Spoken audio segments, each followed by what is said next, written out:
Hello বন্ধুরা, good morning. দেখো আমি রান্নাঘরে এইখানটায় ক্যামেরাটা সেট করেছি।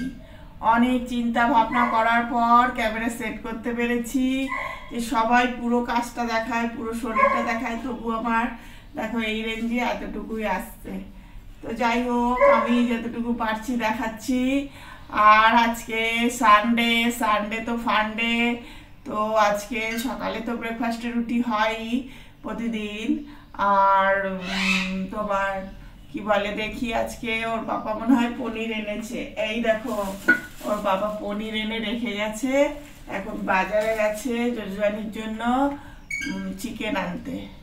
তো আজকে সানডে হলো পনির, কারণ ওরা চিকেন কেউ খাবে না, বলছে কি না যে চিকেন এখন মানে চিকেন ওদের ভালো লাগছে না। তো পনিরটা ভালো লাগছে, তো পনিরটা খাক। আর আমি খুব শর্টকাটেই করে দিতে পারবো পনিরটা।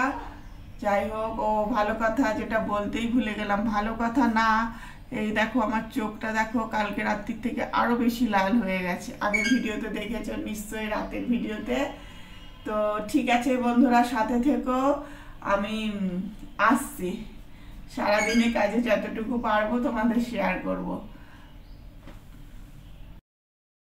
বন্ধুরা, অনেক দিনকার ইচ্ছা পূরণ হলো, তোমাদের সাথে শেয়ার করব যে আমি আমার লং ভিডিওতে কিভাবে রুটি টুটি বেলি সেইগুলো দেখানো। তো যাই হোক, দেখো আমার রান্নাঘরের একটা জায়গা পেয়েছি, সেইখানে ক্যামেরাটা বসিয়েছি, বসিয়ে তোমাদেরকে শেয়ার করছি। তো আমি এর মধ্যে ব্যাকগ্রাউন্ডে কোনো মিউজিক দিলাম না। আর আজকে তো রূপসা বাড়িতে আছে, আর আমার শরীর খুব একটা ভালো নেই, তবুও সংসারের যতটুকু পারছি কাজ করছি, আর রূপসার পাপাও সাহায্য করছে। আর যেহেতু রুটিটা রূপসার পাপা দাদা কেউ পারে না, তাই জন্য আমি করছি। হ্যাঁ, অন্য কিছু করলেও আজকে হতো, কিন্তু রূপসার পাপাকে দুটো রুটি না করে দিলে আমার ভালোই লাগে না। আমি কোনো রকমেই তো করি, সেভাবে তো আর ভালো করে করতে পারি না, তাও ওরা খেয়ে নেয়। তো যাই হোক, চলো বন্ধুরা, আজকে রূপসার কালকে স্কুল আছে, কাল শনিবার ছিল, ভেবেছিলাম কিছু কাচাকুচি করব, কিন্তু না, কালকে তো করতে পারিনি, শনিবার ছিল।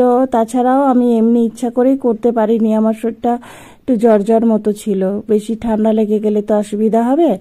তাই জন্য আমি আজকে আমাকে যত কষ্টই হোক না কেন সূর্যের দিকে না তাকিয়ে অন্ধের মতো গিয়েও আমাকে কেচে দিতে হবে রূপসার পাপা বলছিল আমি করে দিই। আমি বললাম দাঁড়াও, আমি যদি পারি তো ভালো, আর না হলে তুমি তো আছোই। তো যাই হোক, শরীরকে আমি না এত বড় বড় জায়গায় ঘুরেছি, যতই আমি শুয়ে থাকি আমার স্লাইন চলুক, যাই হোক, আমার স্লাইনটা যেই খুলে দিত না, আমাকে হাঁটতে বলতো, কথা বলতে বলতো, সবার সাথে মিশতে বলতো, এক্সারসাইজ করতে বলতো, ফোন দেখতে বলতো, হালকা করে গান শুনতে বলতো। আর হাত দিয়ে যে মানে আমার হাতের যে প্রবলেমটা, সেই দিয়ে ওরা ফিজিওথেরাপি রুমে নিয়ে গিয়ে ছোট ছোট জিনিস করাতো, যেমন চাল তুলানো, অনেক অনেক কিছু অ্যাক্টিভিটি আমাকে করাতো, যেগুলো মানে হাতটা যাতে সচল থাকে। সেই কারণে না আমি এত কষ্টের মধ্যে জীবন যুদ্ধ জিতে এসেছি, আমি দেখে এসেছি বড় বড় জায়গায় ডাক্তাররা কি করে, নর্মাল কাজগুলো আমরা করাই, আর অথচ আমরা যখন একটুখানি মানে জ্বর সর্দি কাশি হয় আমরা শুয়ে থাকতে ভালোবাসি, কিন্তু না, ডাক্তাররা বলে সবই নর্মাল হবে, নর্মাল ভাবেই চলবে। আর আমাদের এখানে না মানে সবাই ভাবে কি যে একটু জ্বর হয়েছে আমি কেন কাজ করছি না, সেটা কোনো বড় ব্যাপার না। আমার শরীরটা যতক্ষণ সুস্থ থাকে ততক্ষণ তো করছি, আমি তো এমন নয় যে আমি একদম বিছানায় পড়ে গেছি, যখন একদম বিছানায় পড়ে যাব তখন তো করবই না।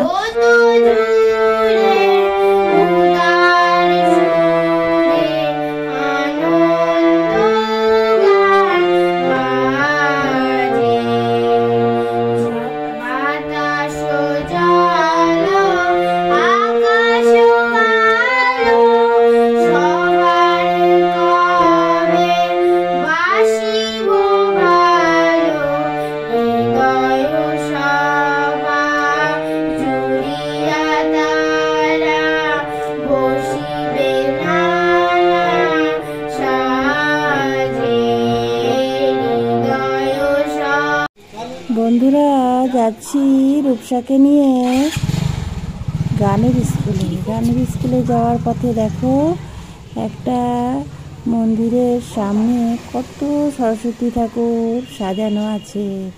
এইখানে সরস্বতী ঠাকুর বিক্রি হচ্ছে। তা ছোট্ট ছোট্ট মূর্তিগুলোর মুখগুলো দেখো কি সুন্দর নিখুঁতভাবে তৈরি করেছে। আর দূরে ওইটা একটু বড়। এই ঠাকুরটার দাম বলছে 900 টাকা। তো যাই হোক, আমার ঘরে তো পিতলের সরস্বতী আছেই, তাই আমি মূর্তি আর কিনে নিয়ে যাব না। আমার ওই পিতলের সরস্বতীকেই আমি কোনো রকমে আরাধনা করব। তো চলো তোমাদের শেয়ার করবো বলে এই মূর্তিগুলো তাই দেখালাম। দেখো কত সুন্দর এক একটা মুখ। আমরা না ছোটবেলায় সরস্বতী পুজোর জন্য আগের থেকে 2 মাস আগের থেকে অর্ডার দিয়ে আসতাম। তো এখন তো কত সুন্দর সুন্দর কত কিছু পাওয়া যায়।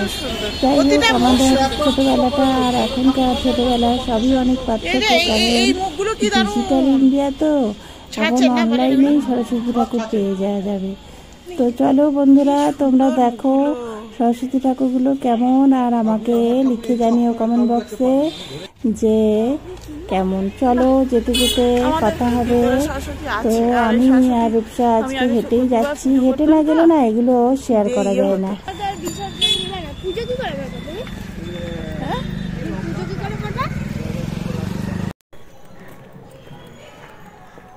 আমি আর রূপসা যাচ্ছি গানে ক্লাস করতে। তো চলো, চোখটা দেখেছ? হ্যালো বন্ধুরা, চলে এলাম ভিডিওটা শেষ করতে। আজকে দুপুরবেলা চোখে ড্রপ দিয়ে দেখো চোখটা এতটা হয়েছে, মানে একটু তাকাতে পাচ্ছি। রূপসা গানের স্কুল গিয়েছিল, গানের স্কুল থেকে এসে যাই হোক অনেক কাজ ছিল, সেগুলো শেষ করলাম। এখন 10:30 বেজে গেছে। রূপসা এখন শুয়ে পড়বে, আমিও শুয়ে পড়বো। আমি চোখে ড্রপ দিলে চোখটা খুলতে পারছি না, সে কারণে সব কাজ সেরেই চোখে ড্রপ দিয়ে শুয়ে পড়বো। তো আজকে ভিডিওটা আর বাড়াবো না, ওইদিকে অনেকটা আছে, তোমরা দেখো। ভালো লাগলে লাইক দিও আর আমার সাথে থেকো। আর তোমরা আমার শর্ট ভিডিও বেশি দেখছো, লং ভিডিও কম দেখছো, তা লং ভিডিওটাও দেখো। আর আজকে আর ভালো লাগছে না বন্ধুরা কথা বলতে, তবু ভিডিওটা শেষ না করলে তো হয় না, তাই আসতেই হলো। আর রূপসা কি বলছে ফিসফিস করে বুঝতে পারছি না। তাহলে গুড নাইট বন্ধুরা, খুব খুব ভালো থেকো। রূপসা কি বলছিস? গুড নাইট বলে দে তাহলে। Bye, good night. Good night বন্ধুরা, কালকে আবার নতুন ভিডিওতে দেখা হবে তোমাদের সাথে।